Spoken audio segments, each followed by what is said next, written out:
Hi friends, ఈరోజు మనము పచ్చి అలసందల కూర ఎలా తయారు చేయాలో చూద్దాం. అందుకు కావాల్సిన పదార్థాలు ఇక్కడ ఉన్నాయి చూడండి. టమాటాలు, ఎర్రగడ్డలు, ఉర్లగడ్డలు, వంకాయలు,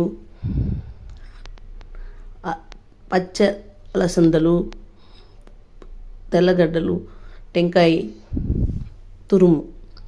ఇప్పుడు అలసందల్ని ఉడకబెట్టుకోవాలి. అలసందల్ని ఉడకబెట్టుకొని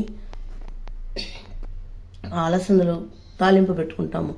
బాండిల్లో తగినంత నూనె పోసి పోపు గింజలు వేసి తాలింపు పెట్టాలి. ఇప్పుడు టమాటా, ఎర్రగడ్డలు, పచ్చిమిరపకాయలు, కరివేపాకు అంతా వేసి బాగా వేగనివ్వాలి. ఈరోజు ఈ గింజల్లో ఏముందో తెలుసుకుందాం. ప్రోటీన్ ఎక్కువగా ఉంటుంది. అలసందలు బొబ్బర్లు అని కూడా అంటారు. అలసందలకి 2 పేర్లు ఉంటుంది. 2 రకాలుగా ఉంటుంది కలర్స్. ఇవి తెల్లవి, బ్రౌన్ కలర్లో కూడా ఇంకో కలర్ ఉంది. ఇందులో 320 కిలోల క్యాలరీలు ఉంటుంది. ఫైబర్ రిచ్ ఫుడ్ ఇది. పోలిక్ యాసిడ్ ఉంటుంది. స్థూల మరియు సూక్ష్మ పోషకాలు లభిస్తుంది ఈ ఆహారంలో. కణ నిర్మాణానికి, కణ విభజనకు ఈ గింజలు చాలా బాగా పనిచేస్తుంది.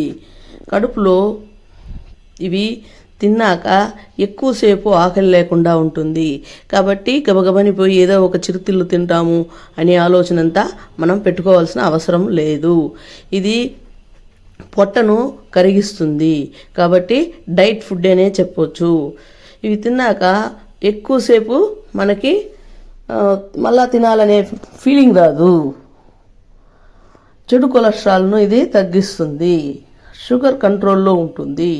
షుగర్ లేని వాళ్ళకి మళ్ళీ షుగర్ రాకుండా ఉండేందుకు ఆస్కారము ఉంటుంది.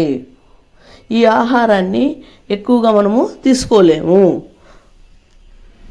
తాలింపు చేసుకుని తినవచ్చు, కూర చేసుకోవచ్చు, మొలకలు కట్టుకుని తినవచ్చు. ఇవి మొలకలు కట్టుకుని తినడం వలన మన శరీరంలో హ్యాపీ హార్మోన్స్ ఎక్కువగా తయారవుతుంది. ఇది చాలా మంచి ఆహారము. వారంలో 2-3 రోజులు తింటే బాగుంటుంది.